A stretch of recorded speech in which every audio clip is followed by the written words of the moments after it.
Chères auditrices, chers auditeurs, bienvenue à Frisson sur le pod. Ce balado est une présentation de la Maison sur le pod et n'est pas destiné aux jeunes enfants, car vous pourriez entendre des expressions comme « Ouais! Oh! » Oreilles sensibles, s'abstenir.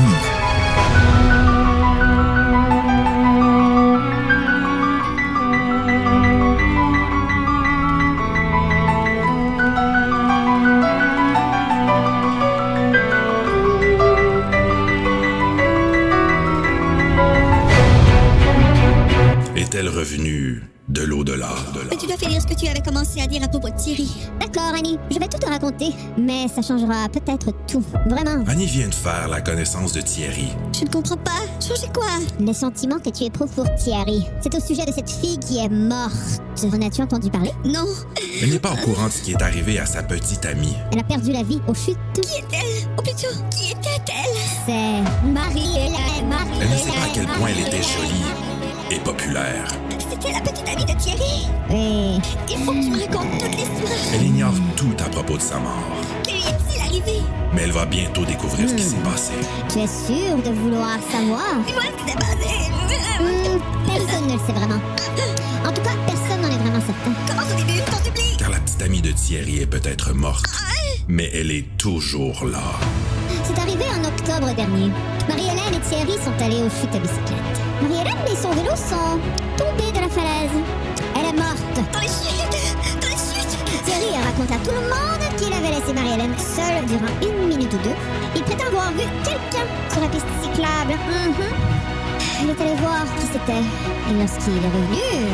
Lorsqu'il est revenu, Marie-Hélène n'était plus là. On a retiré son corps des eaux navales. Elle avait des entailles partout. Alors l'enquête a été courte. Très courte, ça m'a pas pris 1 minute.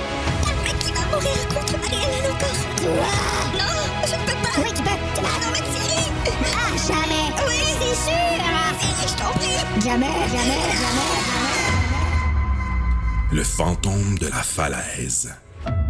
Frisson numéro 40. Bon moment présent, mes amis, et bienvenue à Frisson sur le pod, ou devrais-je peut-être dire Dawson's Creek sur le pod. Oui. Lucas t'a trouvé exactement la façon de décrire le livre, et là, ben justement, parlons de Lucas. Bonjour. Notre invité de la journée, Lucas Jalbert! Ouais! Oh! Yeah! Oh, mon Dieu, j'aime ça le cri, je vais sampler ça. Comment ça va, mon ami? Ça va bien, toi, mon cher? Hey, on va parler du fantôme de la falaise, ça peut Oh pas my mal gosh. aller, là. Il n'y a pas plus Ben Kevin oui. Williamson dramatique que ça, là. Ah, absolument. On aurait pu voir une série télé autour de ça, je pense, assez facilement. Oh mon Dieu, vraiment, qu'est-ce qui s'est passé avec... Là, nous, c'était Marie-Hélène quand on l'a lu parce qu'on est vraiment stuck in the 90s. Mais il y a une nouvelle version qui est sortie en 2017 qu'il faut faire mention parce que, OK. Oui. en fait, il est encore ses tablettes. Donc, si vous voulez lire Le fantôme de la falaise, maintenant, il s'appelle Qui a tué Alicia? Mais c'est poche comme titre. Ça. Ouais, c'est pas le meilleur titre, en effet, mais je me rappelle que dans le temps, quand le livre est sorti, il y avait eu un méga backlash. Ben là, méga backlash. Je dis ça à Gatineau, là. Fait que je sais pas si c'était comme ça partout. Mais à Gatineau. Au coin de la rue. Au coin de Heard puis du Beau, là. Non, mais sans joke, le monde se plaignait parce que dans le livre, il n'y a pas de fantôme. Du tout, là. Il y a ça. Tu sais, maintenant, tu dis qui a tué. On est plus vers de l'Agatha Christie. Qui est le tueur, là, tu sais, plutôt qu'un fantôme, là, effectivement. Moi, c'est la couverture que que j'ai besoin de jaser. Ben, OK, le vieux, la couverture. Le fantôme de la falaise écrit dans une fumée rouge. Puis là, on a une fille comme Chloé m'a dit aujourd'hui, une fille de 8 ans.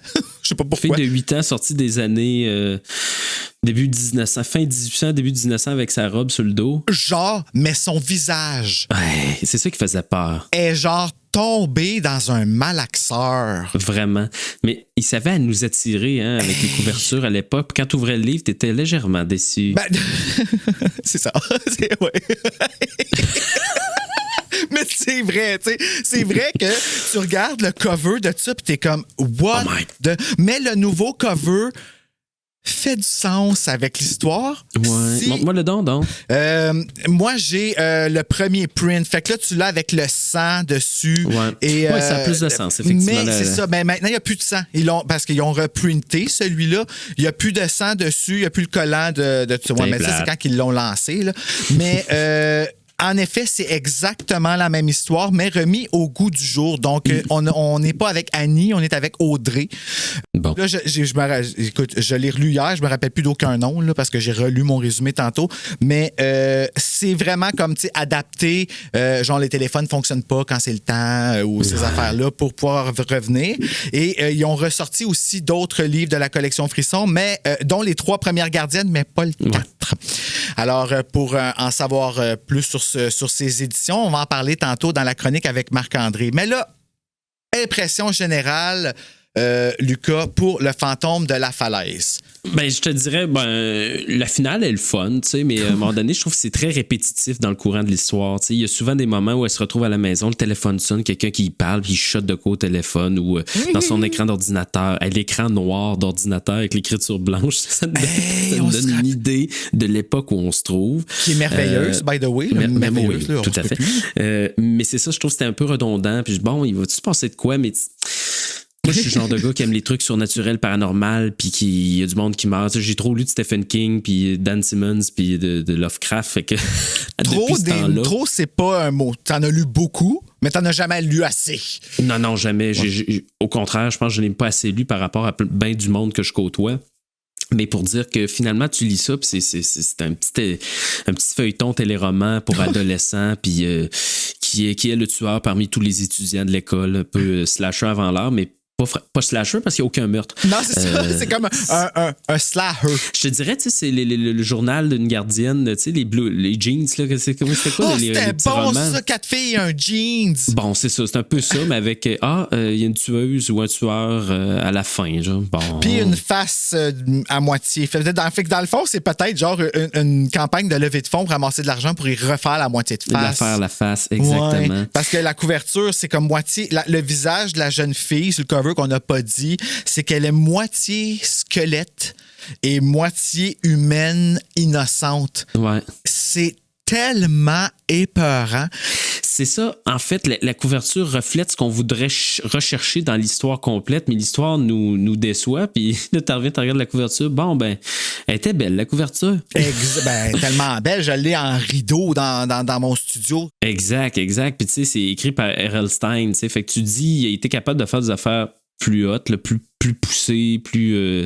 ça ressemble beaucoup à la formule Fear Street, le fantôme de la falaise. Il y a du meurtre là-dedans dans Fear Street, puis il y a des jeunes qui mangent des volets, là, tu sais, ça, c'est cool. Ça, c'est vrai. C'est vrai. Non, mais t'as raison. Par exemple, je viens de terminer un jeu dangereux qui était un frisson dans le temps qui était un Fear Street. Plus tard dans l'année, il va être fait et sera élaboré avec Serge et Joe Roy qui est venu l'année passée faire un Fear Street traduit par une autre maison d'édition. Et là, je ne veux pas prêcher pour ma paroisse, mais ma paroisse, le Québec, là, je veux dire. Mais on va vraiment pouvoir bien élaborer sur...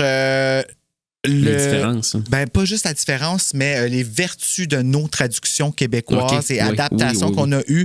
C'est fou raide comment le livre était. Écoute, j'étais en train de le lire. Quand on enregistrait avec Horreur 360, j'avais juste hâte de finir pour aller continuer. Tellement que j'étais comme embarqué, mais tu sais, il y a de quoi qui se passe. Dans ça, il y a des choses qui se passent, mais jamais en présentiel avant la fin. C'est toujours des affaires par en arrière. Sous-entendu. Puis la fin, moi, je te dirais, j'ai aimé lire les dernières pages du livre où enfin, ça bouge un peu, ça brasse un peu. Ça n'a aucun crise de bon sens. Puis l'ambiance aussi générale, ça se passe dans un village, là, c'est éloigné, il y a des chutes. Il me semble que je m'imaginais certains décors où j'ai été moi-même filmé, fait que j'étais capable de ou même des films qu'on a vus qui datent de plusieurs années, mais tu dis, OK, je suis capable, me semble, ça me fait penser à tel film. Fait que j'étais capable de me créer une image oui, assez c'était coloré, hein? C'était comme. Oui. Ouais, c'est ça. Oui, c'était pas comme dark, comme. Ouais, il c'est ça. se passait des affaires comme. C'est souvent le jour, hein? Oui, exactement. Mais là, on parle de ton film. Tu imaginais des choses de ton film. On te connaît beaucoup pour les enfants perdus et les écorchés parce que on en parle beaucoup, nous autres. Ça fait partie de, Ben oui, c'est le fun. de ton univers. Mais il y a quelque chose aujourd'hui que je voudrais que tu viennes promouvoir, qui est un autre Oui. projet qui date d'avant Les Enfants perdus puis que tu as ressorti Oui. il n'y a pas longtemps sur Amazon où est-ce qu'il y a un omnibus, que tout le monde sait comment que j'aime les omnibus, de tous les numéros, ton univers funk et punk. Oui, ben moi, je suis issu du monde de la bande dessinée. Donc, à 9 ans, j'ai écrit ma première BD.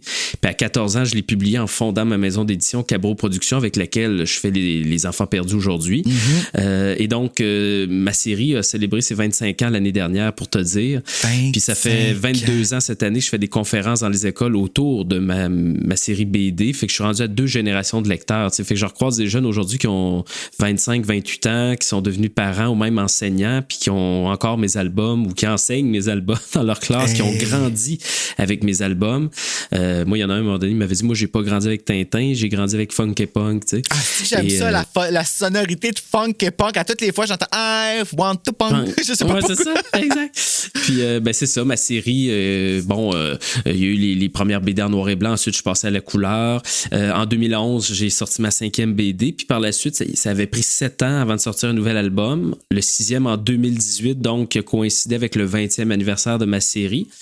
Puis suite à ça, voyant le succès que ça avait, que ça avait connu, j'ai dit, je vais faire un 7e album. Puis entre-temps, j'avais été approché par une maison d'édition de Montréal avec laquelle je m'étais assise. Et on avait discuté, puis j'avais signé un contrat avec eux. Et eux avaient le projet de relancer la série complète avec des nouvelles couvertures et d'envoyer ça dans la francophonie mondiale. Fait que donc, avant ça, c'était auto-édité, là, avec Cabro Productions. C'était ma maison d'édition indépendante. C'est bon. Et puis à ce moment-là, je dis, oh mon Dieu, 20 ans plus tard, enfin mes personnages vont enfin voler de leurs propres ailes, avoir une maison d'édition reconnue qui va les propulser. Fait qu'ils m'avaient commandé, en plus de la refonte de mes 6 premiers tomes, refonte, c'était de revoir les textes pour certains passages ou juste les couvertures à remettre à jour. Ils m'avaient commandé un 7e album. Fait que j'avais commencé à travailler là-dessus, j'étais très avancé, puis est arrivée la pandémie. Puis à l'été 2020, l'éditeur m'a rencontré, puis ils ont décidé en fait de pas poursuivre l'aventure, fait qu'ils ont déchiré le contrat. Fait que tout ça est tombé à l'eau. Ça m'a donné un coup, je te dirais. Fait que tout est tombé à plat. Mon Dieu, je pensais pas qu'on s'en allait là. Ben oui, puis entre-temps, Frisson est arrivé dans le décor, puis c'est à ce moment-là que j'ai lancé mon univers des Enfants perdus, mais sous forme de roman. J'ai perdu un contrat, mais il y en a un autre qui est apparu. Fait que t'as rebondi sur quelque chose. J'ai rebondi aussi, avec autre chose. Et là, dans la dernière année, voyant les possibilités qu'Amazon offrait, c'est-à-dire de se publier soi-même et que ça devenait accessible à n'importe qui partout dans le monde. Les gens commandent le livre et c'est imprimé dans son pays et le livre est arrivé en quelques jours à la maison. Donc, ça m'a ouvert des possibilités que j'avais pas il y a 20, 25 ans. T'sais, à l'époque, il fallait que j'imprime 250, 500 livres que j'accumulais à la maison et que je devais ensuite revendre pour pouvoir entrer dans ton argent. C'est un peu Exactement. le même fonctionnement quand j'ai sorti mon album. Là. Tout à fait. Il m'en fait reste encore. Là, ouais. Maintenant, ce que ça amène, c'est que j'ai plus du tout d'unité, j'ai rien à débourser. C'est Amazon qui imprime au fur et à mesure des commandes. Évidemment, Amazon, tel un éditeur, va se garder des cotes sur chaque album vendu. Mais comme moi, toutes les plateformes, là, évidemment. Exactement, ouais. mais au final, j'en vendais plus depuis 5 ans de mes albums BD parce que j'en avais plus, c'était discontinué. Quand même bien que j'aurais 5-10$ par album vendu. Moi, je vais être bien heureux. Au moins, les albums continuent de se vendre. Donc, effectivement, j'ai ressorti tout le travail que j'avais entamé depuis 2019 avec la maison d'édition qui m'avait approché. Ben, ce travail-là n'a pas été perdu finalement parce que j'ai ressorti l'ensemble de ma série avec les nouvelles pages couverture, avec une notice biographique à l'intérieur. Et en plus de ça, comme tu le dis, j'ai fait un intégral réunissant les 6 albums des 20 premières années finalement. Donc, un jeune qui voudrait se lancer dans la série pourrait se procurer l'intégrale au lieu de s'acheter les livres séparément. Ben, suite à ça, voyant la possibilité maintenant que m'offre Amazon de dire je pourrais faire le nombre d'albums que je veux, il n'y a plus rien qui m'en empêche. Fait que je suis en train de poursuivre le travail que j'avais enclenché pour un 7e album. Je suis en train de le finaliser pour le publier cette année. Fait qu'en bout de ligne, c'est ça, c'est qu'il y a une histoire qui est arrivée. Puis ça, c'est un bel exemple, dans le fond, de résilience dans tout ça, là. C'est que, tu sais, je veux dire, c'est quand même une... je peux comprendre le sentiment d'échec que tu as dû vivre là, pendant ce temps-là, Ben oui. puis de revenir et rebondir. Puis, tu sais, nous, on t'a connu à partir des écorchés, en tout cas moi, là, pour Frisson sur Oui. le pod. Là. Fait que, tu sais, avec mes auditeurs, puis ce côté-là, on le connaissait pas. Vraiment Oui, puis nice. tu sais, je continue à faire des conférences depuis 22 ans, puis c'est le fun. Je parle de mes BD, mes personnages. Puis là, depuis quelques années, ben beau parler de mes BD, mais ils sont juste disponibles dans les bibliothèques municipales, dans les écoles. Fait que les jeunes me disaient, où est-ce qu'on peut retrouver tes livres? Peux-tu aller à la librairie? Ben, je dis, malheureusement, il n'y en a plus. Mais là, maintenant, c'est simple. Là, je donne un petit signet avec un code QR. Ça donne accès directement à la boutique Amazon, puis commande en ligne. Puis après quelques jours, c'est arrivé à la maison. Fait que puis c'est une très belle qualité. J'ai eu mes exemplaires test, puis c'est de toute beauté. Là, fait que ça me permet de rebondir, comme tu dis, puis d'éviter que ça m'engendre trop de gros frais comme à l'époque. Parce que c'est ça qui fait mal aussi quand tu es indépendant, c'est les frais que ça encourt. I Et know. ensuite, tu dois rentrer dans tes dépenses en espérant peut-être faire des revenus. Mais là, ça, c'est ça. C'est Ça, pour ça c'est que je fais des une autre conférences. histoire. Ouais, exactement. C'est là Les conférences m'aident beaucoup à ce niveau-là. Mais tu sais, en même temps, le monde de l'auto-édition, c'est deux mondes complètement différents. Puis tu sais, moi, j'en côtoie beaucoup avec Dave Turcotte-Lafont. En ce moment, je travaille sur son livre, là, son livre audio pour YouTuber qui est presque terminé. Les deux ont leurs avantages. Les deux ont leurs désavantages. Je pense que quand tu travailles avec un éditeur, c'est plus l'appui financier qui est vraiment pratique quand tu fais Ben ça. oui. Par toi-même. Je pense à Marie-Lou que je viens de voir à Je viens vers toi, son premier magazine qu'elle a fait imprimer comme en 60 000 copies, Exemplaires. puis que c'est elle qui a payé ça avec une marge de crédit. Tu sais, elle a vraiment comme pris une chance. Oui. C'est un stress qui doit pas se... Puis surtout aujourd'hui, en 2025, avec tout ce qui se passe.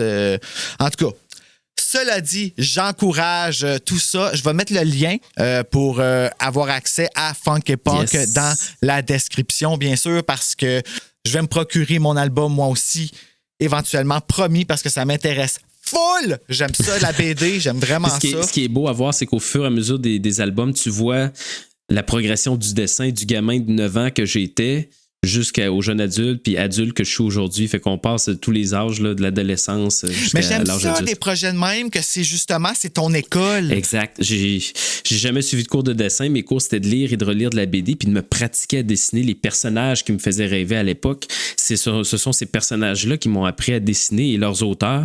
Et je me suis fait mon propre univers à partir de là. Ben bravo.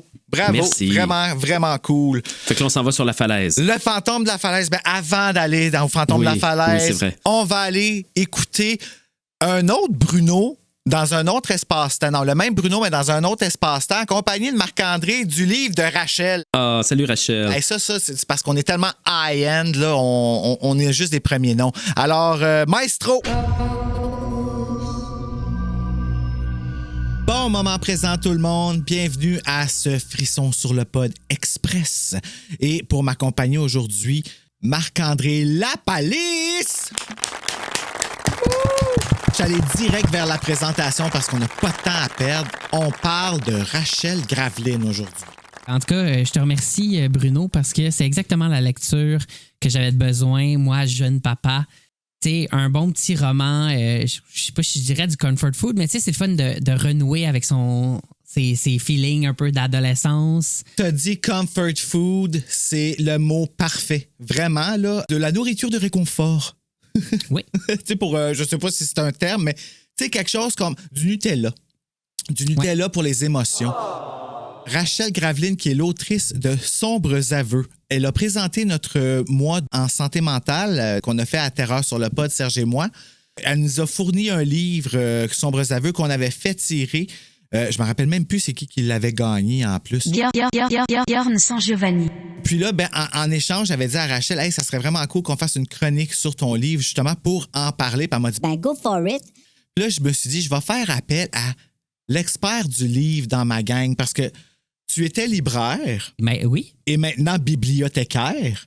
Oui. Ben, en fait, techniquement, je suis commis de bibliothèque, parce que bibliothécaire, c'est vraiment comme il y a un ordre professionnel et tout ça. Là. Attends une minute, là, faut que tu m'expliques, là, je veux savoir. Mais en fait, c'est ça, les bibliothécaires, c'est des gens qui ont comme fait des études en bibliothéconomie, puis qui sont comme, c'est vraiment une maîtrise en sciences de l'information et tout ça. Moi, j'ai pas je suis plus au plancher des vaches, disons. Là. Je travaille Le plancher je suis des vaches. au service à la clientèle. OK. Dans le fond, avec les usagers. Fait que c'est moi qui fais les abonnements.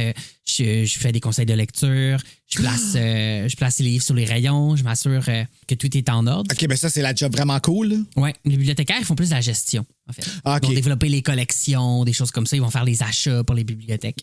Fait que c'est plus... OK, je comprends. Fait que toi, d'abord, tu te tiens pas avec M. Mortimer. Là. Non, ben je les croise, les bibliothécaires. C'est mes boss, en fait, les bibliothécaires. Ils mangent-tu des araignées puis des tortues? Ça dépend des jours. Ah oui? Ah, OK. Ben, j'en ai pas croisé encore qu'ils le faisaient, mais tu sais, ils font pas ça aux yeux et faut se cacher un petit peu, faut les surprendre. Dans les On sait ranges. pas OK, sinon. là, hey, on est vraiment allé loin. Là. Mesdames et messieurs, je t'aime, Marc-André. On vient de faire full référence au chair de poule numéro 8. La fillette qui criait au monstre, la fille qui criait au monstre. La fillette qui crie au monstre, en fait, c'est, je pense que c'est en France qui s'appelle La fille qui crie au monstre. On le fait en saison 5, saison 4. Ouais. J'ai fait ma grille, il faut que je pense de te l'envoyer après. C'est le premier chair de poule que j'ai lu. Ah, il est et le tellement premier épeurant. que j'ai eu. Je pense que c'est ma mère qui m'avait acheté ça. Tu penses que ça a eu une influence, ça aussi, sur ton métier? Genre, je veux dire, d'un coup, je veux pogner un monstre dans la bibliothèque, là. Ah, définitivement. Oh my God. définitivement. Bon, ben regarde, tant mieux, parce que c'est ça qui fait qu'aujourd'hui, on parle de Sombres aveux de Rachel. C'est drôle parce qu'elle voulait t'envoyer sa copie ici pour que tu le lises, mais j'ai dit, hey, je vais y envoyer le mien parce que moi, j'avais le gros. Mais là, le petit, cute! Oui! Ah, comment qu'il... Fait que j'ai dit de m'envoyer, je m'excuse, j'ai comme volé ta copie, Marc-André. Ben non. Quand j'ai vu la couverture, le mot frisson écrit en bas, j'ai vu comme un peu un vieux cover de frisson. Puis tu sais, je veux pas dire pour la première fois depuis, parce qu'il y en a eu une couple qui ont quand même été réussis des nouveaux covers, mais celui-là, là, je trouve qu'il y a vraiment un... on dirait que la façon qui a été dessinée, en fait, parce que sur le cover, on voit vraiment comme un pont avec un petit toit, comme on voit un peu partout au Québec. Un toit orange, il y a un accident sur le côté qui me rappelle un peu Danger, élève au volant dans le temps. Puis là, en haut, c'est écrit en sobres aveux avec toute la fumée dedans. Je trouvais vraiment que ça faisait un bon vieux frisson des années 90. J'ai eu un sentiment de réconfort, justement, comme tu parlais. Puis là, ben, dans l'histoire, c'est sûr que là, ils sont pas aussi niaiseux que dans les vieux frissons. Non, c'est ça qui est le fun, en fait. Ben, en tout cas, tu me diras ce que t'en penses, mais je trouvais que le livre, tu sais, il y avait la vibe frisson des années 90. On sentait que l'autrice en avait lu, ou en tout cas qu'elle connaissait les frissons. Puis en même temps, on sentait qu'on était en 2024. Au niveau des thématiques de la santé mentale, au niveau de, ben, c'est sûr, des technologies, mais tu sais, j'ai trouvé que c'était une parfaite réactualisation de c'est quoi de. Si on avait un frisson à écrire en 2024, c'est ça. Oui, en effet, le whodunit qui revient aussi un petit peu dedans. Je vais lire le résumé en arrière, puis après ça, on va pouvoir un petit peu plus parler de nos impressions, puis tout ça. Alors, je me lance. La mort brutale d'une fillette a récemment secoué Rivière au Chaploir. Fasciné par ce crime, Théo l'évoque sur sa populaire chaîne vidéo. Peu de temps après, le jeune influenceur disparaît dans un étrange accident. Si ses abonnés imaginent un canular, la rumeur d'un tueur potentiel ne tarde pas à faire surface. Ouais, ben, ça va pas bien. Je ne voudrais pas être Cynthia Després, mettons. Non, en effet, la fin de sa vie n'a pas dû être très agréable. Elle était au début du livre, là, on dit pas un punch, là, ça part avec ça, là, l'histoire d'une petite fille morte. Puis tout tourne, ben, en fait, tout part de là, un petit peu à la sauce. What are you waiting for, huh? J'ai le goût de dire I know what you did last summer. Moi, au début, c'était ça que je voyais. Parce que là, Rachel, dans ce livre-là, elle nous fait des clins d'œil à quelques films, dont The Craft. Après ça aussi, on a ça, qu'on n'a pas fait à TSLP encore, mais oui, il y a du ça. Puis tu sais, c'est drôle parce que ça va vraiment d'une place à l'autre. Mais au début, tu as vraiment une vibe qu'il y a quelque chose de non-dit dans la gang, là. l'ado, moi, si je l'avais lu ado, aurait eu un petit kit sur un des dudes parce qu'il s'appelle Ziad. Tellement un beau nom. Il a l'air tellement gentil, en plus. Oui, il a l'air chaud. Tu sais, là, le gars de l'école avec qui tu fais comme « Ah, il écoute mes sentiments. » Puis tu sais, comme c'est... Moi, c'est le personnage que je me suis vraiment rattaché, là. Puis dans l'autre, ce que j'aimais, c'est l'inclusion. Parce que l'autre, je dis spectacle morbide que je vais couvrir avec Janice bientôt. Il y avait un personnage homosexuel dedans. Puis moi, ça m'a tout de suite interpellé parce que je me sentais vraiment plus inclus dans l'histoire. C'est niaiseux, mais ça fait tellement quelque chose de sentir... Mais c'est pas niaiseux. Oui, ben je pense qu'il y a vraiment un pouvoir là-dedans. Puis je pense aussi le fait qu'on qu'on a des personnages qui ont des enjeux de santé mentale font qu'on se reconnaît plus facilement. On n'est pas juste les méchants, là, puis là, je m'inclus là-dedans, là, parce que j'en parle quand même ouvertement là, de mes enjeux, mais dans le livre, il y en a. Il y a une personnage qui, je me rappelle, avait des gros problèmes, trigger warning, d'automutilation. Il me semble que c'est ça, là, de ça qu'on parle là, dans le livre. Puis c'est vraiment bien abordé, parce qu'il faut quand même y aller prudemment. Là. J'ai trouvé comme tout de suite, avec le petit chapitre, là, le prologue. Ah oui, là, comme l'espèce de teaser. Là. Au début, là, on ne sait pas c'est qui... On est dans la tête du personnage, puis on sent son désarroi, la personne va en institution psychiatrique et tout ça. Et tout de suite, je trouvais là, qu'on voyait qu'il y avait des recherches qui avaient été faites au niveau de... ou que la personne connaissait bien la question de la santé mentale. Là, on n'était vraiment pas dans là, je mets les asiles entre guillemets parce que dans les années 80, c'était ça, là, ou même dans les frissons. Là, ben, je veux dire, c'est que ça. C'est plus l'espèce d'image là, de folklorique un peu de c'était quoi les institutions psychiatriques comparativement à aujourd'hui où ben non, t'es pas enfermé qu'une camisole de force dans une grande salle avec plein de monde qui se parle toute seule. Là.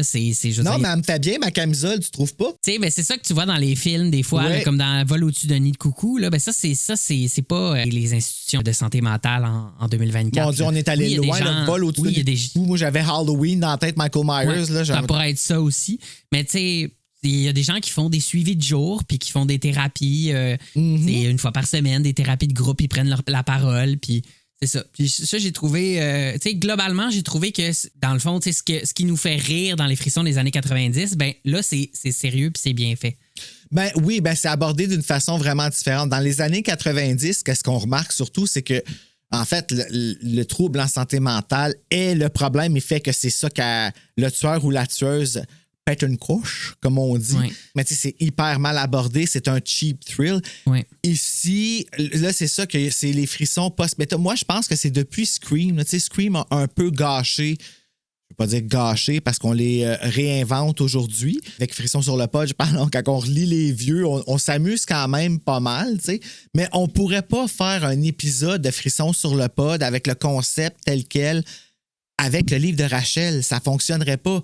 Les personnages, c'est pas des personnages desquels on va se moquer. Non. Parce que les personnages sont vrais, les personnages sont nous. Puis ça a été apporté par le post-méta, selon moi, de Scream, tu sais.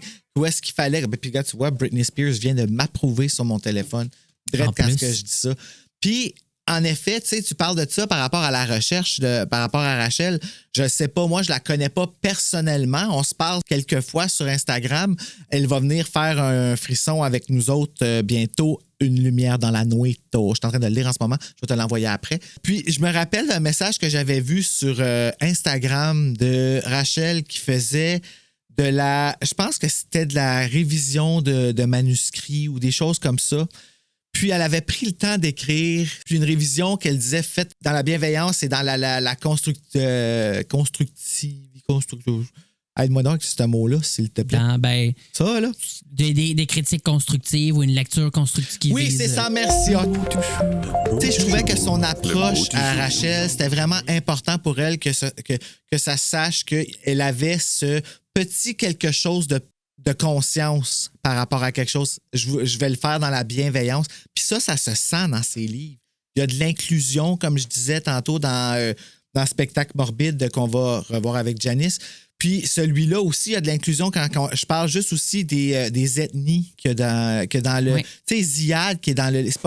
clairement, c'est quelqu'un qui est d'une autre nationalité, je ne me rappelle plus de laquelle, mais c'est quand même spécifiquement apporté qu'on sache qu'on est dans le monde d'aujourd'hui où est-ce qu'on a de la diversité autour de nous.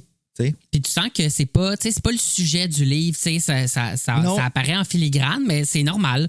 Parce qu'en 2024, ben, on va à l'école, puis effectivement, il y a des gens qui font partie d'autres groupes culturels, il y a des gens qui ont d'autres orientations sexuelles, il y a des gens qui aiment tel style de musique, puis c'est comme ça, puis c'est pas obligé d'être le sujet du livre.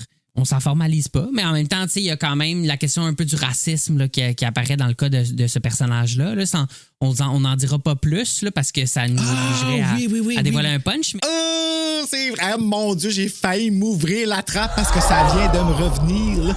On change souvent pas de narrateur, mais de point de vue. Puis c'est bien parce que même si on adopte la perspective de certains personnages, on sait pas forcément tout ce que les personnages savent. On n'est pas dans leur tête c'est vrai. À 100%. Ils ont tous quelque chose à cacher, hein? C'est ça. Puis c'est ça qui nous fait qu'on continue à lire le maudit livre parce qu'on veut se rendre à la fin, puis maudit que ça finit pas comme qu'on pensait que ça s'en allait finir. Non, moi je savais pas c'était qui, mais je me fais toujours avoir, moi, dans les whodunits, je devine jamais c'est qui. Ah, j'ai failli révéler de quoi encore! Oh, c'est dur! Mais oui, c'est ça, no spoiler. Mais bon, OK. Si vous voulez lire quelque chose qui, comme je vous dis, est actuel, qui va vous donner des petits airs de ça, de The Craft, de I Know What You Did Last Summer, je vais dire au début avec puis là, en plus, le remake qui s'en vient. En tout cas, mettons que c'est alléchant. Je vous suggère Sombres Aveux par Rachel Graveline.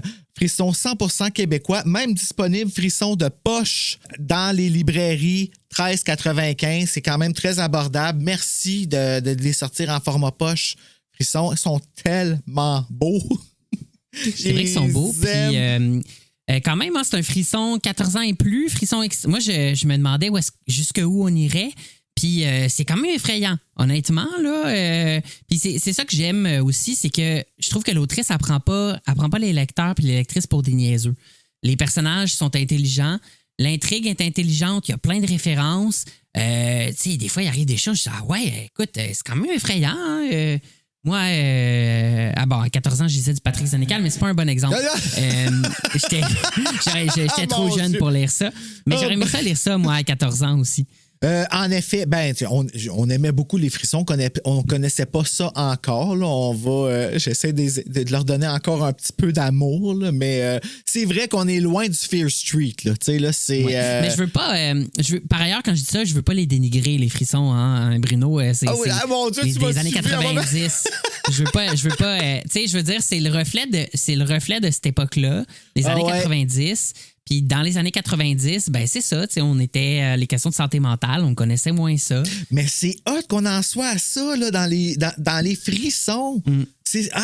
Maudit que ça vient me chercher, moi, de penser. Puis tu sais, comme de savoir que ça continue, que maintenant c'est rendu québécois. Tu sais, on a nos propres histoires qui sont parties de jeunes lecteurs qui, comme nous autres, puis qui aujourd'hui les écrivent et intègrent ça dans leur... Moi, ça me touche au bout. Là. Oui, puis c'est une super bonne idée parce que quand ils ont commencé, quand ils ont relancé la collection, c'était quoi, en 2017? Quelque chose. Tu sais, ils ont ressorti des classiques, des frissons mis au goût du jour, genre la babysitter. Le côté, là, fait avec... Mets tout un à côté de l'autre, puis il y a comme l'ombre dans le... Puis, ils ont revu comme les références dans les traductions, genre la gardienne, elle écoute...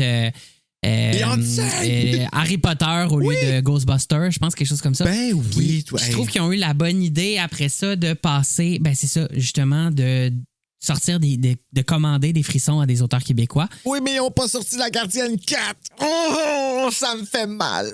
Comme 1, 2, 3, puis arrête là. Comme, j'ai pas le 4. J'ai pas le 4. Je peux le faire. Je peux le faire moi-même. Le 4, c'est le meilleur. Ben, c'est pas le meilleur. Ben oui, t'en rappelles-tu?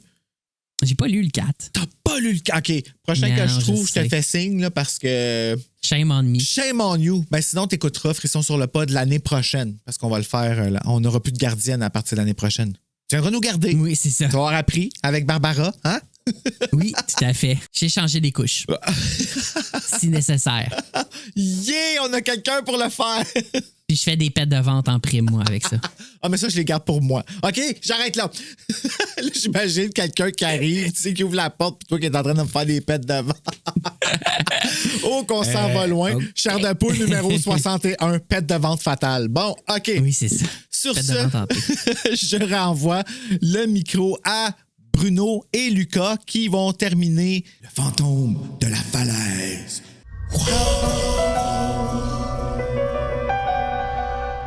De retour au fantôme de la falaise qui n'a pas de fantôme de la falaise. C'était tellement métaphorique, ça, comme titre. Par exemple, moi, j'aime ça. Moi, je suis all for it, sérieux. Ben oui. En fait, c'est l'esprit des événements qui entoure. Oui, c'est ça, c'est le fantôme de cet événement-là qui est en ligne directrice tout le long du en fil rouge ça, tout le long c'est quelque chose qui fait peur. Fait que tu sais, moi je le comprends le titre puis I stand by it pour vrai là. Ça y fait faire des cauchemars ce pauvre titre là. Ben, tu t'en blâmes-tu? Hey, Thierry. Mais avant de commencer, on va aller faire la petite fiche technique de ce magnifique livre. Oui. Fantôme de la falaise, frisson numéro 40, écrit par R.L. Stein, qui est aussi l'auteur de tous les Goosebumps. Allez voir la saison 2, donnez-lui une chance, elle est quand même bonne. J'ai bien aimé. J'ai commencé à la visionner. Ça n'a pas rapport, c'est pas Goosebumps, mais il y a des petits clins d'œil, puis je trouve qu'il y a des clins d'œil à des films d'horreur, puis à Friends, puis tout ça. En tout cas, je poursuis. Adapté pour le Québec par Louise Binette, qu'on salue, durant le premier trimestre de 1994 aux éditions Héritage Inc. en 155 pages. La version originale de Dead Girlfriend. 5,99, je le sais. Je le sais, mais imagine-toi, il avait augmenté dans ce temps-là. Moi, il n'y a même pas de prix en dessous dans le reprint. OK. Ouais. 5,99, il était rendu augmenté parce qu'avant, il était 4,95 au début. 95. Mais c'est pas le même 4,95 d'aujourd'hui. Là, ben non, je sais bien. Il fallait que je ramasse mes canettes, mes bouteilles pour les acheter. C'est ça, fait que c'est comme le 9,99 d'aujourd'hui. Exactement. 13,95, tu veux dire. 13,95, tu connais pas tes prix. Tu connais pas tes... Oui. Version originale de Dead Girlfriend, Point Horror numéro 40, même si techniquement ils ne sont pas numérotés. Publié originalement le 1er août 1993 aux éditions Scholastic en 182 pages. Il a obtenu un total de 14 éditions, incluant un livre audio sous la forme d'une dramatisation et une édition de luxe au début de la nouvelle collection Frisson en 2017 sous le titre « Qui a tué Alicia ». Je trouve que ça lui donne un petit peu plus de gueule comme ça. Et oui, le livre audio, est-ce que tu as eu la chance d'entendre un petit bout ou quelque chose de... Ben, tu m'as envoyé un extrait, hein? Oui, en fait, il est au complet sur... Il est au complet, mais je l'écoutais un extrait, ça, je voulais dire. Oui, c'est... ça fait cette époque-là. Ah, mais j'aime tellement ça. Là. Je m'y suis mis sur des cassettes, puis je les écoute le soir pour me coucher des fois. La genre juste ambiance, la musique choisie. La musique. Ouais. Oh my God, moi, la fin là, qui était kitsch actée. À fond, mais on aime ça. Kitsch à fond, vraiment. Parfait. Jonathan picked up his bike and walked it over to me. Then we headed around to the other side of the big rocks where I had left mine. To my surprise, the bike was standing up, tilted against a rock. I remembered letting it fall when I went running over to Jonathan. Strange, I thought. When I got to the bike, I got my second surprise. Whoa! Hey, what's going on? What's up? Oh, I don't believe it. Look at this. Both my tires have been slashed to pieces. I don't believe this. I don't get it. There's no one else up here. I gazed up at him. His eyes were narrowed on the woods, as if searching for someone there. But the woods were empty. I shuddered. Kenny's gonna kill me. Who's Kenny? My little brother. It's his bike. I'll help you walk it home. That's okay. Here, take my bike. I'll walk yours. This is so dumb. I mean, who would do this to me?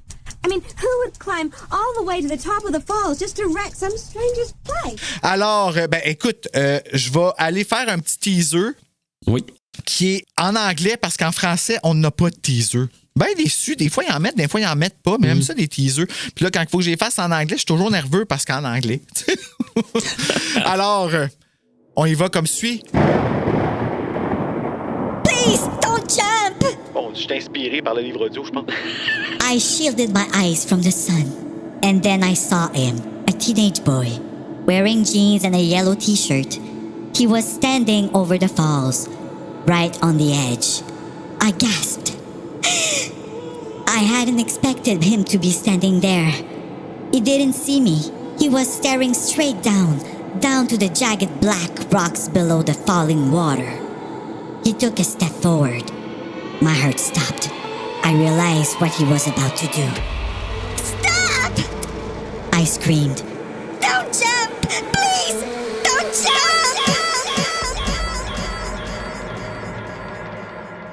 C'est ça qui se passe. Il y a vraiment ça au début. J'aurais pu ne pas lire et juste mettre le début du livre audio à Wassu. Mais on va pouvoir comparer les deux. Je vais les mettre les deux côte à côte pendant l'enregistrement. Yeah.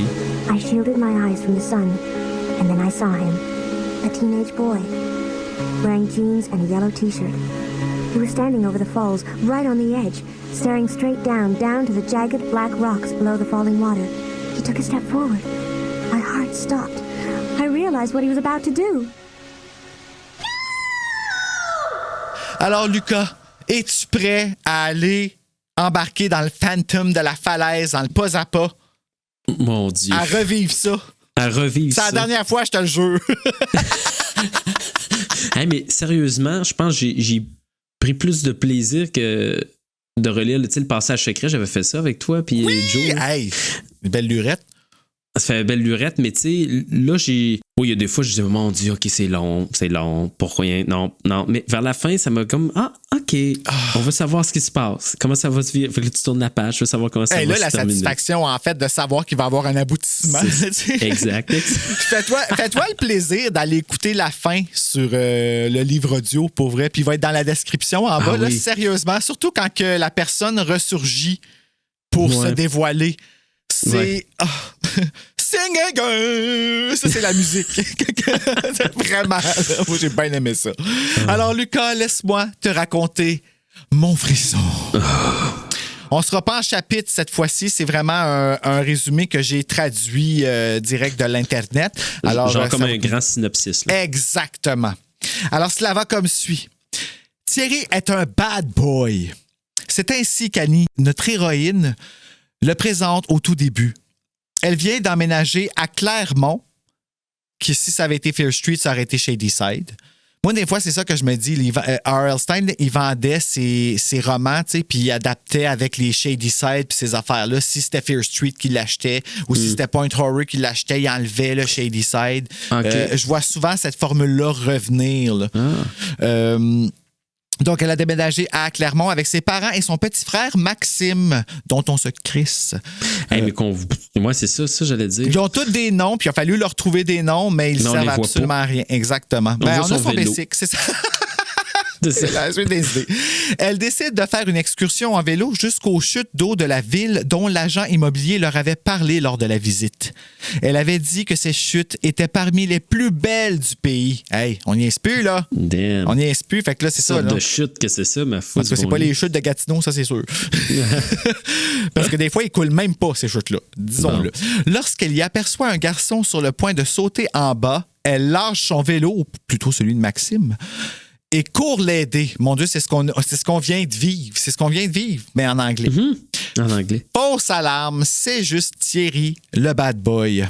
Nous savons qu'il est super mignon parce qu'Annie le décrit comme ressemblant à Luke Perry. Oh yeah. Avec les cheveux de James Dean.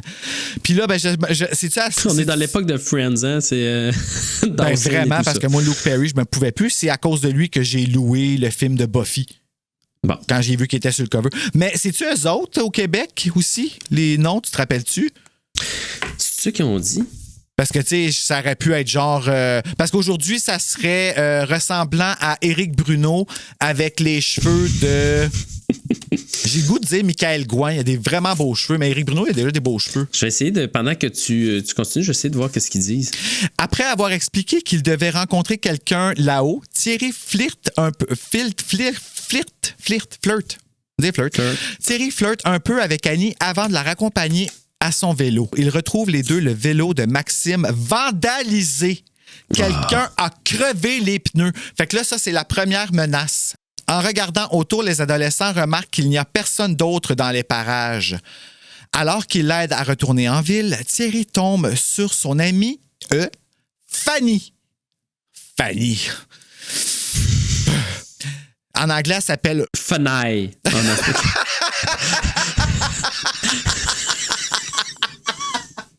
Fanny. Hey, ça, là, ça aurait été vraiment... Tu sais, avec un accent sur le A, là. Fanny. Fanny à toi. Ah oui! Oh, je dis oui. Attends, on l'a retraduit ici. Oh, wow. Okay. C'est quoi en anglais, pour vrai? Ruby. Oh boy, Ruby. Jamie Fanaille. Moi, tout, c'est plus la fun. En plus, avec un Y, tu sais. Cette dernière passe beaucoup trop de temps à se frotter contre Thierry, à flirter avec lui et à ignorer Annie et son vélo aux pneus crevés. Hey, juste pour te dire, là, les vitres baissées, la radio beuglant, un succès de vilain pingouin. Oh! Mais fait que tu vois, c'est adapté vraiment pour le public d'ici. Et puis c'est drôle parce que tu dis vilain pingouin, puis moi, en ce moment, je pense au cowboy fringant parce que à cause que les deux ils ont comme le même nombre de syllabes, je dis toujours, j'ai mélange les deux groupes, même si ça n'a pas rapport. Mais aujourd'hui, ça serait les cowboys fringants. Ben oui. Ça? Un petit peu, je l'ai ici. Dans quel chapitre t'as vu ça? Ah ben c'est vrai, les chapitres sont pas pareils dans le nouveau. Le nouveau, là, les chapitres ils ont été vraiment rétrécis et ils ont des titres aussi, les chapitres, dont un que je suis persuadé que c'est du sang! Parce que les 4 premiers frissons qui ont sorti, il y avait un chapitre qui s'appelait du sang! Et j'adore ça. Dis de même. Ah, il y a aussi dans le noir! En tout cas, je poursuis. Par contre, cela n'empêche pas Thierry et Fanny d'inviter Annie à une de leurs fêtes plus tard dans la semaine, c'est-à-dire le vendredi. Party! Party! Et puis ça, c'est un party auquel j'aurais voulu être, les amis. Pour ce qui est clairement une fête des années 90, Annie enfile des collants noirs, une chemise blanche soyeuse et une mini-jupe noire moulante. Est-ce qu'on s'en crisse? Je sais même pas pourquoi j'ai pris de Mais peine. ça aussi, c'est du détail. Ça, normalement, aujourd'hui, dans l'écriture, on dirait décrit son style vestimentaire, mais à travers des phrases. Par exemple, elle se retourna et reçut goutte du punch sur sa blouse blanche. Là, on aurait su, elle a une blouse blanche, mais tu fais pas le détail exact de sa garde-robe avant de partir. Ça se fait plus dans l'écriture, en tout cas, du moins, de ce que j'ai appris. Je me demande si R.L. Stein il appelait un styliste avant. Parce que là, la manière que je la vois habillée pareil comme la gardienne 4. Ah oui. Je sais pas si tu te rappelles du cover du 4, là. Ah ben, justement, tiens, on l'a ici. Gassa, elle est habillée exactement comme ça! Avec un petit collier tribal en plastique là, sur le cou. Là. Oui! Oh my God! Mais c'est. Moi, quand je vois des filles habillées de même, ça me fait. Ou comme Julie sur La Gardienne 2. Moi, ça me fait penser à Scream. Là, oui, Drew Barrymore. 95-96. Maudit qu'on n'avait pas un beau style, mais on le reveut back. On se le rouge à lèvres rouge foncé. Elle rencontre, on parle d'Annie, son meilleur ami. Elle rencontre, le meilleur ami de Thierry. Isaac. Oh. Moi, j'imaginais Isaac Hanson, tu sais, les frères Hanson. Parce que je me rappelle que j'avais vu une fille sur Musique Plus, quand il était allé à Musique Plus, qui pleurait. Je veux voir Isaac! Je veux voir Isaac! À chaque fois que je vois ce nom-là, je le revois, parce qu'elle avait de la peine pour petite fille. Donc, Isaac, un ado qui attire le trouble et qui a tendance à mettre Thierry dans le pétrin. Elle rencontre également sa petite amie, Sabrina, petite amie de Isaac, bien sûr, qui l'aime pas trop, hein, Heidi, à un moment donné d'ailleurs, qui est un peu tannée de lui. Là. Cette dernière n'arrive pas à croire que Thierry se trouvait aux chutes plus tôt. Elle réagit d'ailleurs bizarrement lorsqu'elle l'apprend. Elle parle aussi de Fenaille négativement en insinuant qu'elle collectionne les garçons. C'est vraiment comme ça que je vais l'appeler jusqu'à la fin. C'est trop bon. Jusqu'à la fin. Isaac se pointe avec l'annonce qu'il veut aller frapper des balles au centre sportif. Parce que c'est le temps, pendant un party, d'aller... Hey, pourquoi ne pas aller frapper des balles au centre sportif? Annie aperçoit alors Thierry se rapprocher dangereusement de Fenaille! Thierry conduit comme un déchaîné en route vers le centre sportif. Fait penser un peu à exactement à Robin dans Journal intime. À Nick, qui était à côté de lui dans le char, elle aimait pas ça qu'il conduise vite. On s'en rappelle. Une fois sur place, Isaac grimpe sur les cages de batte. C'est quoi des cages de batte? Il y a des cages? Je sais pas. OK. Des cages de batte? Oui, des cages de batte. Mais on est où, là? On est au centre sportif. Bon, fait que c'est les battes de baseball. Il y a des cages à battes de baseball. Ouais, c'est ça. OK, c'est bon, on a la même confusion. Agit comme un singe et saute du côté. Merci pour les sound-effects, j'adore. Il fait semblant d'être tombé et blessé avant de sauter et de rire. Ha ha ha! Quelle bonne blague! Sabrina révèle alors à Annie qu'Isaac est un imbécile. On n'avait pas besoin de cette révélation-là, on venait de le deviner nous-mêmes. Il est pas imbécile. Moi, je joue après les cages d'un bat de baseball. Ils passent d'ailleurs la majeure partie de leur temps à se disputer. Là, on parle de Sabrina et de Isaac. C'est un drame qui se passe là-dessus. On aurait eu un arc complet dans Dawson's Creek. Fait que t'avais vraiment bien misé. Parce que c'était bon, Dawson's Creek. C'est ça, c'est bon si c'est pas de l'horreur. Puis à un moment donné, Dawson's Creek avait fait une émission qui s'appelait Petit Scream entre amis. Ben, puis tu savais que Kevin Williamson était là-dessus. Fait que c'est lui qui a tout écrit. C'est ça, fait que c'est un clin d'œil à Scream, forcément, là, à l'époque. J'adore. À son premier jour à la polyvalente Clermont, Annie et Sabrina deviennent rapidement de bonnes amies. Sabrina l'avertit que Fenaille a un faible pour Thierry. Au moment où Sabrina s'apprête à expliquer pourquoi la bande ne va jamais aux chutes, Fenaille fait surface et l'en empêche. Sabrina dirige ensuite Annie vers la vitrine à trophées. Elle lui montre la photo d'une très jolie fille. Ou, si on se fie à la couverture du livre, une fillette. Ouais, genre 8 ans. Oui, oui, c'est ça fucké. marche pas. C'est vraiment fucké. Cette fille s'appelait Marie-Hélène et elle était la petite amie de Thierry. Rire. Mariah Land. Mais aujourd'hui, c'est Mariah Land. Mais aujourd'hui, c'est Alicia. Elle fait d'ailleurs son apparition dans la chanson de Britney, I'm a Slave for You. On s'en rappelle? Annie ne peut s'empêcher de penser à Marie-Hélène.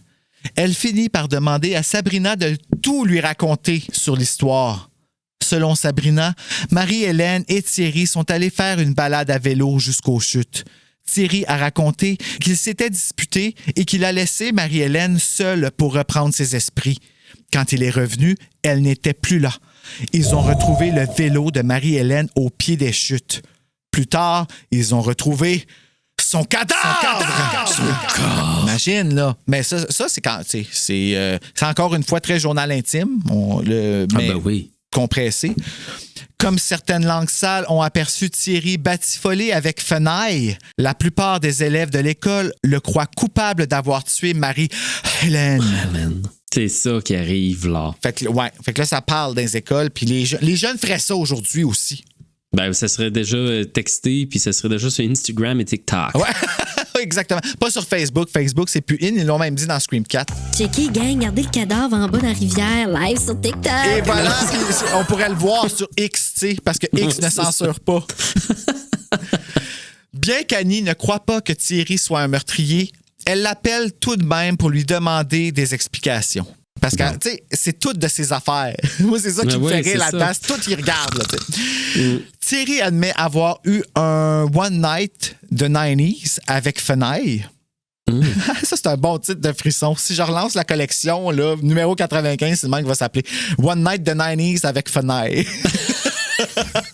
À vous. Le lendemain, nous faisons la connaissance de Frédéric Biron dans le cours d'info d'Annie.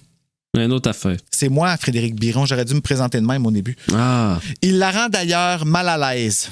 Avec raison. Dans le livre audio, là, on dirait qu'il s'assit quasiment dessus. Oui, quand il parle, il a l'air super proche. Puis ouais, c'est vraiment fucké. Okay. Frédéric connaissait très bien Marie-Hélène. Il semble déjà en savoir beaucoup sur Annie aussi. Étrange aussi, en effet. Mais en fait, c'est pas surprenant, tu sais, que il y en ait, parce que lui, il travaille clairement pour l'administration ou quelque chose de même, là, pour en savoir sur l'arrivée de... En tout cas. Après avoir fait le weird pour quelques minutes, il l'invite à sortir. Au cinéma, qui veut l'enlever d'ailleurs.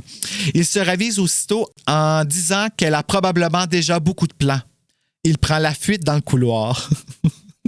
C'est genre, hey, tu veux-tu venir avec moi voir le film? Finalement, tu vas avoir pas mal de choses à faire.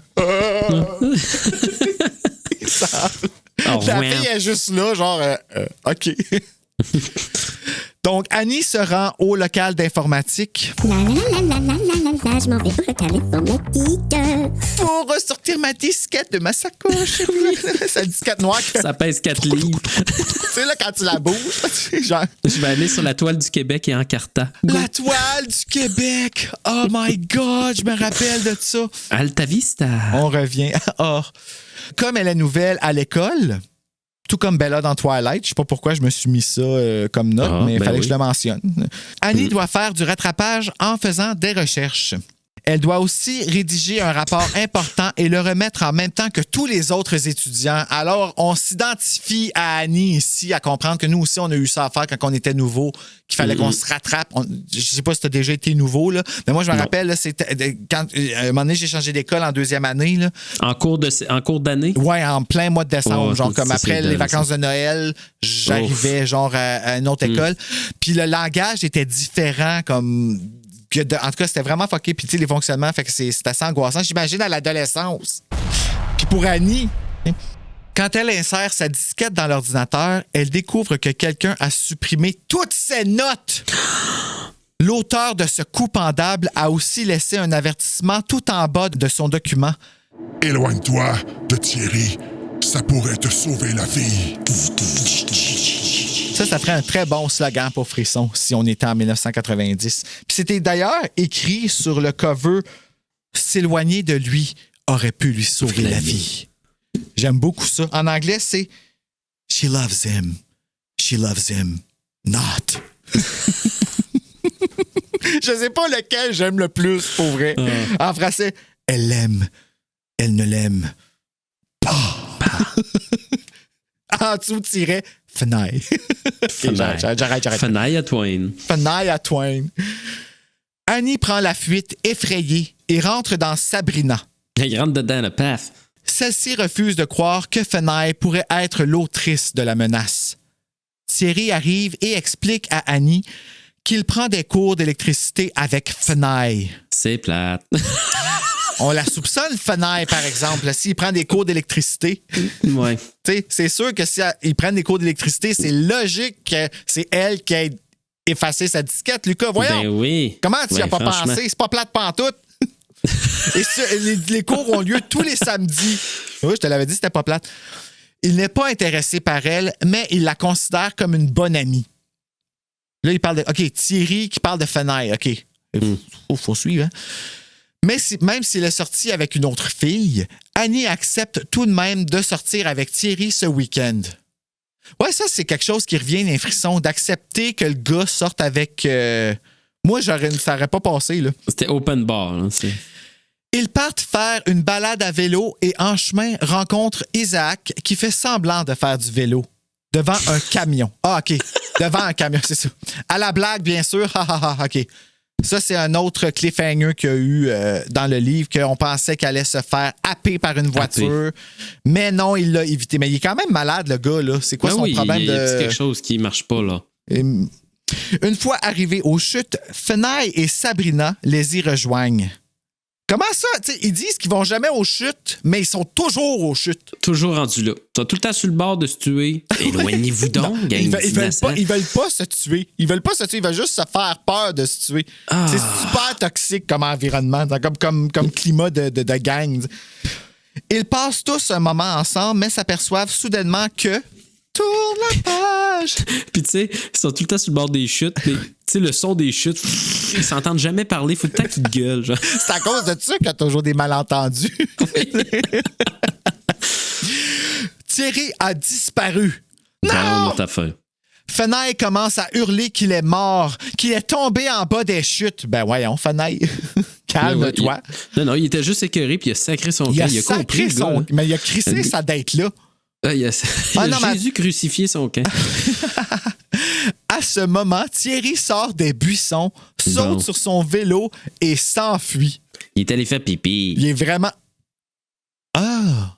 C'est pour ça qu'il sortait des buissons. Mais vraiment très... je m'excuse de dire ça comme ça, mais je trouve ça très gonzesse comme réaction. Tu sais, de sortir des buissons. Moi, je m'en vais! Les bords en baissé. Ça aurait été drôle qu'il tombe. Ça, je l'ai pas compris, ce bout-là. C'est ainsi que se termine le rendez-vous d'Annie et Thierry. Wow! Magnifique. Plus tard, Thierry appelle Annie pour s'excuser. Puis il l'appelle d'ennui, si je me trompe pas, en fait. Seigneur. Pour mettre un peu de piquant.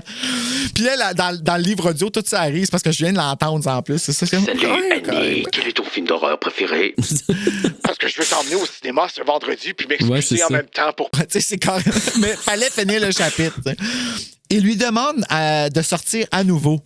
Ensuite, Sabrina appelle pour la prévenir qu'il est probablement trop tôt pour que Thierry retourne aux chutes. Tout ça dans la nuit, là. Lucas baille au corneille. Lâchez-les, mon jeu de chute. Annie décide de faire un tour à vélo pour se changer les idées. Encore, tout le temps sur le vélo. Pour se rendre aux chutes. Annie décide de faire du vélo pour se changer les idées. Elle s'aperçoit alors que quelqu'un la poursuit. Oh! Après avoir sauté sur elle et l'avoir fait tomber de son vélo, le farceur se présente sous les traits d'Isaac. Sous les traits d'Isaac. Il la met en garde des dangers en sortant avec Thierry. Tout le monde la prévient de ne pas sortir avec Thierry, même la couverture du livre. Moi, ce que je trouve fascinant, c'est que le gars savait qu'elle allait passer par là en vélo, fait qu'il a attendu genre une demi-heure qu'elle passe, puis quand elle arrive, il saute dessus. Ils sont tous positionnés dans le territoire pour dire OK, on va y faire peur à un moment donné pour lui donner des avertissements. Il attendait là. Il attendait là. Il s'est levé le matin, il s'est dit, elle, là. Elle va passer, c'est sûr. À cette heure-là. Elle n'a plus rien sur sa disquette, c'est sûr qu'à 12h30, elle passe à côté du buisson, proche des chutes. Elle m'entendra pas venir à cause du bruit des chutes. Moi, il sautait dessus pendant qu'elle est sur son vélo. En tout cas. Puis il y a une vanne qui va passer à ce moment-là. Et voilà. Fanfan. Il lance avec mépris que Marie-Hélène était sa meilleure amie. Il crie et prend la fuite à son tour. Et ça arrive aussi dans le livre audio qui est sur YouTube. Et le son va en fade-out quand il se sauve. Puis tu l'entends. Don't go out with Jonathan! Vraiment, là, c'est Jonathan qui s'appelle. Bon, comme si les choses ne pouvaient pas être pires, Annie se fait ensuite électrocuter ça n'a pas de bon sens. par un clavier d'ordinateur. Quelque chose dans le câblage de son ordinateur provoque la décharge et lui fait perdre connaissance. Des cours d'électricité. Ça se peut pas, là. Surtout maintenant, c'est tous des claviers sans fil, tu sais. Ben oui, c'est ça. Elle a reçu une charge Bluetooth. Quand elle se réveille, elle voit rouge. Ça, c'est normal, c'est un effet secondaire. Trouvant Fenaille et Thierry, Annie se jette sur elle et lui claque la tête à plusieurs reprises contre un verrou. Ça, j'adore ça. C'est violent, ça. Une coche. Là, puis, tu disais, au moins, il y a du monde qui se font maganer. Fenaille, elle se fait maganer, je trouve. Ouais, c'est ça. Annie ne se fait pas rejeter par la bande, mais Sabrina lui fait quand même des sermons sur la gentillesse de Fenaille et sur le fait qu'elle n'essaie absolument pas de voler Thierry. On va continuer parce qu'on ne croit pas à ça du tout. Non. Annie, secouée par les événements récents, fait de mauvais rêves à propos de Marie-Hélène. Elle l'hallucine ensuite durant son cours d'éducation physique. Cliffhanger! Mais c'est dans ce rêve-là qu'elle imagine sa face à moitié-moitié. Là. C'est encore un effet de... tout comme dans l'histoire d'étranges photos de R.L. Stein, Say Cheese and Die, ça a été rajouté sûrement qu'ils ont dit pour cette couverture-là, il faudrait que ce soit représenté à quelque part dans le livre, donc rajoute un rêve ou quelque chose de même. C'est ça qui est arrivé avec la photo puis les squelettes là, sur le livre. Ça a vraiment l'air de ce genre de situation-là. Là. Elle voit en fait la sœur aînée de Marie-Hélène, Audrey. C'est peut-être elle, Audrey, d'abord, que j'ai vue dans l'autre livre. Elle s'appelle-tu Marie-Hélène? Non, c'est Alicia H. Ouais. Mais Audrey, comment qu'elle s'appelle, la personnage principale? Parce que là, jamais j'oserais penser qu'ils vont avoir changé le nom d'une Audrey pour une autre nom, puis avoir mis le nom de Annie pour Audrey. En tout cas, il faudra l'acheter pour le lire, pour savoir c'est quoi le nom de Annie dans Alicia H. Si on fouille sur Internet, qu'est-ce qu'ils disent? Je sais pas, je pourrais pas dire, mais je lis le livre, je vais prendre le temps, là, attends une minute. Il y a une Sarah, il y a un Nathan. Nathan, c'est Thierry. Isaac reste Isaac. Il s'appelle d'ailleurs Isaac Drouin. Maxime, c'est encore son nom. Bon, finalement. J'ai le goût de décider que son nom, c'est encore Annie, là, mais elle a un BMX. Nathan Méthode. Jonathan. Il s'appelle Nathan Méthode en français. Bon, c'est pas grave. Je continue avec Marie-Hélène. C'est plus de notre génération. Donc, la sœur de Marie-Hélène, Audrey, qui lui ressemble comme une sœur jumelle. Je sais, je dois faire peur à beaucoup de gens ici parce que je ressemble à ma sœur. C'est l'effet que je fais à tous les gens quand ils me voient. Elle change d'école. Je m'excuse. De toute façon, c'est la première fois qu'elle sort de c'est ça. Dans l'école. On l'avait jamais vue depuis le début. Ça doit faire au moins une semaine qu'elle est là. Ouais, c'est ça. Ouais, c'est ça. Audrey l'emmène alors prendre un coca. Coca. Pour parler de sa sœur. Annie apprend que Fenaille était aux chutes avec elle lorsque l'accident s'est produit. Damn! mais c'est un pensez-y bien. Moi, Fenêtre, j'atroce pas, c'est toi qui as un nom de même. Audrey va jusqu'à admettre qu'elle se demande parfois si Fenêtre n'aurait pas tué sa sœur. Hey, on approche vraiment de la fin. Lucas, il me reste 2 pages. Ça n'a pas bon sens. Ça va vraiment bien. Hey, on n'est même pas à 1 heure d'enregistrement en plus. Ben Ça, c'est non. ce qu'on appelle un épisode sur la coche. Sur ce, nous passons à une fête chez Annie. Chez Annie?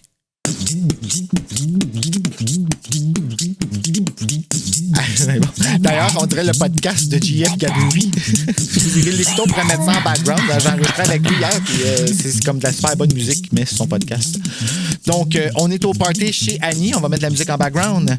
Elle s'est excusée pour son comportement envers Fenêtre. Fait qu'elle lui a fait une belle petite carte, là, puis tout. C'était super cute. Puis, elle s'est réconciliée avec Thierry. Tout le monde vient manger des spaghettis et faire la fête chez elle, 90s style. Run away, run away, run away and save your life. Run away, run away. C'est bon, cette chanson-là, par exemple. Musique au menu. The Sign de Ace of Base. C'est ça que j'ai écrit ça aussi. C'est vraiment bon, cette chanson-là. C'est typique de l'époque. À la fin de la soirée, sa mère lui propose de l'aider à nettoyer, mais Annie lui dit d'aller se coucher. En faisant le ménage, Annie trouve une casserole en ébullition sur le feu. Lorsqu'elle enlève le couvercle, elle trouve son chat, Achille, mort à l'intérieur, mort par ébullition. Ça me fait penser à Liaison fatale, le lapin. Hein. Liaison fatale. Le film, je l'ai pas vu. Michael Douglas puis Glenn Close. OK, je l'ai pas vu encore, là, mais... c'est un classique des années fin 80, là. Il y a une scène qui ressemble à ça. Là, je vois le prochain paragraphe, c'est pas un rêve. Fait qu'elle a vraiment tué le chat, là. Ah oui, finalement, c'est... OK! C'est la touch du roman qui fait que... OK, quand même. Ben, je m'excuse pour les auditeurs. Je vais mettre un warning au début parce que il y a vraiment un chat qui meurt. Oh... C'est triste. Petit bébé. Ah non, mais il meurt cruellement, là. Ben oui. On pense aussi au chat dans la rouquine. Tout le monde a une petite minute de silence. Voilà. Le lendemain, Thierry, pour remonter le moral d'Annie, parce que son chat il est mort, on se rappelle, il est bouillanté, la convainc d'aller se promener aux chutes. Hey, on dirait qu'il y a juste cette place-là. Non, mais c'est parce qu'ils n'arrêtent pas de dire qu'ils vont pas aux chutes à cause de ce qui est arrivé. Mais ça n'a pas de bon sens. Ils sont tout le temps rendus là. Quand elle évoque Marie-Hélène, il craque enfin et admet qu'il l'a tuée. Hanger! Hein? Ah ouais, je me rappelais pas que c'était lui qui l'avait tué. Il me semble que c'était pas lui. Je viens de m'obstiner avec Claude. En tout cas, ce qu'il veut dire... Ah oui, c'est vrai, OK. Non, oui, je me rappelle, je viens d'écouter à la fin. Ce qu'il veut vraiment dire, c'est qu'il l'a amené jusqu'aux chutes. Et c'est de sa faute. Ce qui a causé sa mort, OK. Mais c'est parce qu'il a vraiment dit « I killed her », là aussi. Là. Non, c'est ça. Premier degré. Thierry décide de lui raconter toute l'histoire et raconte de quelle façon Fenêtre l'a tué. Surprise! Fenêtre sort alors des bois et dit que c'est un mensonge. Et ça, là, c'est tellement drôle à partir de là dans le livre audio parce que ça a l'air du cœur a ses raisons. Un soap américain. Oui, là. Tu sais, quand elle sort comme Cricket Tara. Non, ce n'est pas vrai! Un mensonge! C'est quelqu'un! En tout cas, ça vaut la peine. Fenêtre raconte alors qu'elle et Thierry ont forniqué en cachette pendant des mois. Thierry avait décidé de mettre fin à leur relation avec Marie-Hélène Trouble. C'est un trouble? Fait que les deux sortaient avec Marie-Hélène? J'ai-tu compris ça, là? Attends une minute, là. Parce que Thierry avait décidé de mettre fin à leur relation avec Marie-Hélène. Ah, fait qu'elle a arrêté d'y parler, genre. Puis il sortait déjà avec Fenêtre pendant qu'il était encore avec Marie-Hélène, mais c'était pas complètement fini avec Marie-Hélène. Je sais plus, attends, là, je suis tout mêlé, là. Ah, mon Dieu, on comprend qu'il y en a un qui a pris le bord, là. Ouais. Ils l'ont tous les deux amené jusqu'aux chutes pour le lui dire. Oh! Puis, finalement, elle les a pas entendus. Isaac est alors arrivé. Tu vois, non? Bon. C'est ça. Thierry s'est éloigné et quand il est revenu, il a découvert que Fenêtre l'avait poussé par-dessus bord. Non! Ils se battent, se roulent par terre et Fenêtre passe aussi par-dessus bord. C'est bon. Oui, ça arrive dans exactement ça dans le livre audio. Tu l'entends avec le fait puis l'écho, c'est vraiment le fun. Annie essaie de s'enfuir parce qu'elle pense que Thierry veut maintenant la tuer. Sabrina apparaît et annonce tout bonnement qu'elle soutiendra Thierry. Moi, ce qui est drôle, c'est comme c'est l'arrivée par magie de plein de personnages. Bon, c'est à mon tour. Entrée remarquée. Tintin, me voici. Oui. J'attendais derrière le buisson. C'est vraiment ça, la musique, hein? Il y a personne qui travaille, qui a une job d'étudiant, qui est à la maison, parti faire... Non. Trop occupé à aller percer des pneus de bicycle. Puis être sur le bord des chutes. Exact. Oui, ben, c'est ça leur job. Elle va soutenir Thierry de tuer Annie. Ouais, là, c'est fucké, là. Quand il dira à la police qu'Annie a poussé Fenaille en bas des chutes et qu'elle a essayé de le pousser lui aussi, mais qu'heureusement qu'elle, là, je recommence cette phrase-là. Là. Elle est en train de falsifier la vérité. Elle dit déjà d'avance ce qu'elle va dire aux policiers. Parce qu'elle dit que, ouais, pour sortir Thierry, parce qu'il dit que Thierry a poussé Fenaille en bas des... Ben, il n'a pas poussé Fenaille. Non. Sabrina va dire, elle dévoile devant Annie que. Ah non, même moi, je viens tout mêler. Attends une minute. C'est quoi? Je pense qu'on va la jouer, la scène, tantôt. Puis quand on va aller la voir, la scène, on va tout comprendre. Exactement. OK, je vais poursuivre. Mais elle dit déjà devant Annie qu'elle va falsifier ce qu'elle va dire comme témoignage à la police. C'est ça. Elle va dire qu'Annie est tombée par-dessus bord aussi. Parce qu'elle a tenté de les tuer à leur tour. C'est ça. Faire passer le meurtre sur son dos. Voilà. Fait que quand Annie essaie de fuir, Sabrina l'attrape par derrière. Elles se battent et sont sur le point de se renverser jusqu'à ce que Thierry s'attaque à Sabrina. Fait que là, c'est Sabrina, la tueuse. Oui. Elle, la calice. Il reste un paragraphe. La police arrive pour sauver la situation. Fenaille a réussi à atterrir sur un rebord et de ne pas se casser le bras. Elle a rebondi sur une roche. Ouais, c'est ça. Une roche molle. Une roche molle. Ouais, ça existe. Tu vas voir, ça existe. Elle a réussi à se sauver et à aller alerter la police. Ouais, mais attends une minute. Comment qu'elle a alerté la police? T'as pas de cellulaire à cette époque-là, là? Ben, elle a boité. Elle a boité jusqu'au poste. Et... Puis elle est rentrée, puis... le poste est proche. On peut acter ça aussi, si tu veux. On peut inventer cette scène-là. Thierry aide Annie à se relever et l'embrasse. Fin. C'est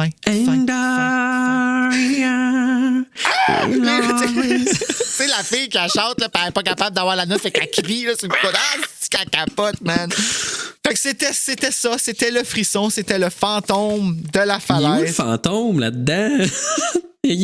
On va aller voir une scène. Peut-être y aura-t-il le fantôme. Est-ce que t'es prêt? Oh, oui. Et on se lance. Thierry, balbutiai-je. Mon corps tout entier tremblait. Les chutes rugissaient dans mes oreilles. C'était un meurtrier. Il voulait me tuer. Il fallait que je me sauve. En poussant un cri strident, je bondis sur mes pieds. Je me retournai et me mis à courir. Je fonçai sur Sabrina. Sabrina! M'écriai-je. Dieu merci, tu es là! Je laissai échapper un sanglot de soulagement et jetai mes bras autour d'elle. Tout va bien maintenant, dit-elle doucement. Vraiment, Annie, tout va bien. Je la laissai me guider vers Thierry, vers le bord de la falaise. Mais Fenaille! Sanglotai-je. Fenaille est tombée dans le sud! Tu l'as vu? J'ai tout vu, dit Sabrina d'une voix douce et rassurante. Thierry se tenait au bord des chutes, les mains sur les hanches. Il regardait Sabrina d'un air soupçonneux. Mais qu'est-ce que tu fais ici? Demanda-t-il à Sabrina d'un ton dur. J'ai tout vu, lui dit Sabrina. J'étais derrière les rochers et j'ai vu tout ce qui s'est passé. Tu veux dire? Commença Thierry. J'ai vu Annie pousser Fenaille en bas de la falaise, déclara Sabrina. M'écriai-je, ahuri. Je m'éloignai d'elle, mais elle me bloqua le chemin. Attends, laisse-moi passer. Non, tu ne passes pas. Non, je ne passe pas. Je t'interdis. Elle fit un pas vers moi, en plissant les yeux. Je n'avais pas le choix. Je reculai d'un pas vers les chutes. J'ai vu Annie pousser Fenaille en bas de la falaise, dit Sabrina à Thierry. Non! Hurlai-je. Ensuite, continua Sabrina calmement, ne s'adressant qu'à Thierry. Annie a tenté de te pousser en bas, mais Annie a glissé et est tombée accidentellement. Un sourire curieux se dessina sur le visage de Sabrina. N'est-ce pas dommage? Demanda-t-elle à Thierry d'un ton sarcastique. Pauvre Annie. Ma terreur disparut et céda la place à la colère. Pourquoi fais-tu ça? Lui demandai-je. Pourquoi dis-tu tout ça? Tu sais que ce n'est pas vrai. Sabrina rit. Bien sûr que c'est vrai. N'est-ce pas, Thierry? Elle rejeta ses cheveux noirs ébouriffés derrière ses épaules. Du moins, c'est ce que Thierry et moi raconterons à tout le monde une fois que tu ne seras plus là, Annie. Je ne comprends pas, Sabrina. Dit Thierry, calmement, en se frottant la joue où le sang avait commencé à sécher. Sabrina émit un grognement de frustration. Ah, laisse-moi t'expliquer. Pourquoi crois-tu que j'ai enduré cet imbécile d'Isaac durant tous ces mois? Thierry ne répondit pas. Je ne pouvais pas supporter Isaac. Continua Sabrina avec colère.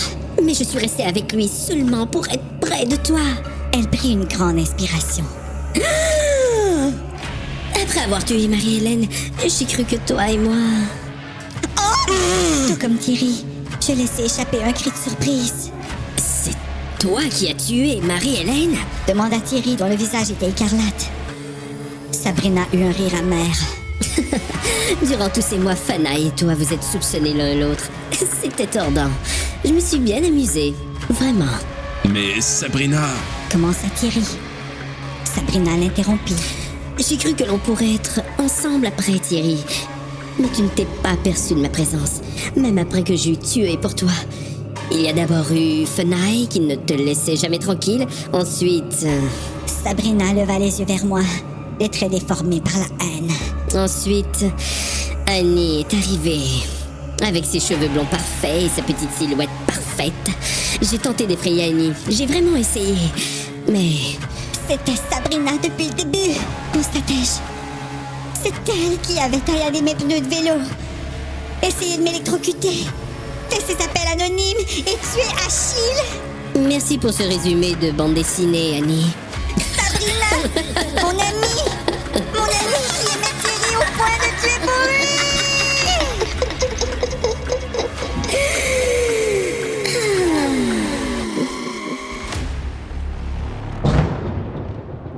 Parfait, ça.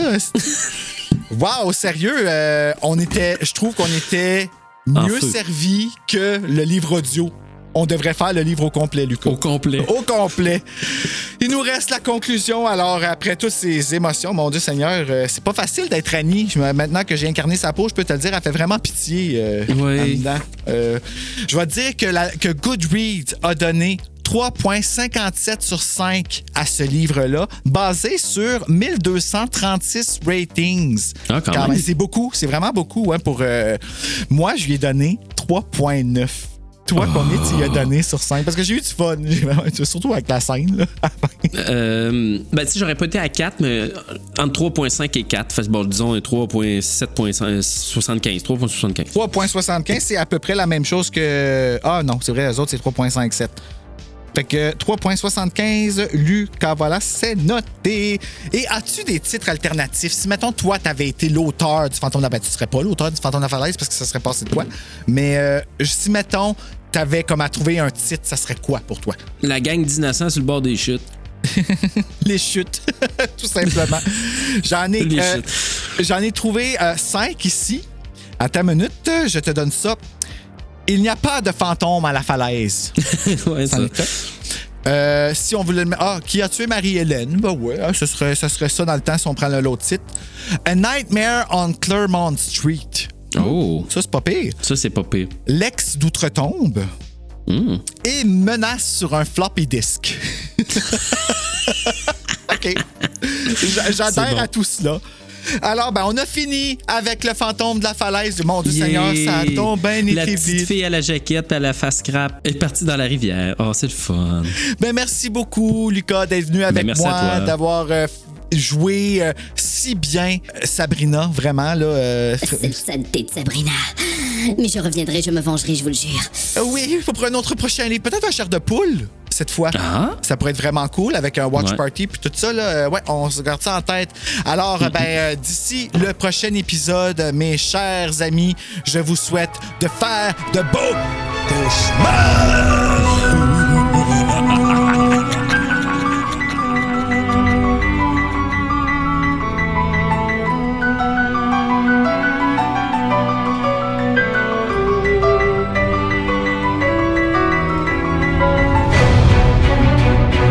Alors, je vais partir ça avec le micro, avec le trailer qu'on va, on va écouter en premier, puis après ça, ben, on va partir avec ça. T'es-tu prêt?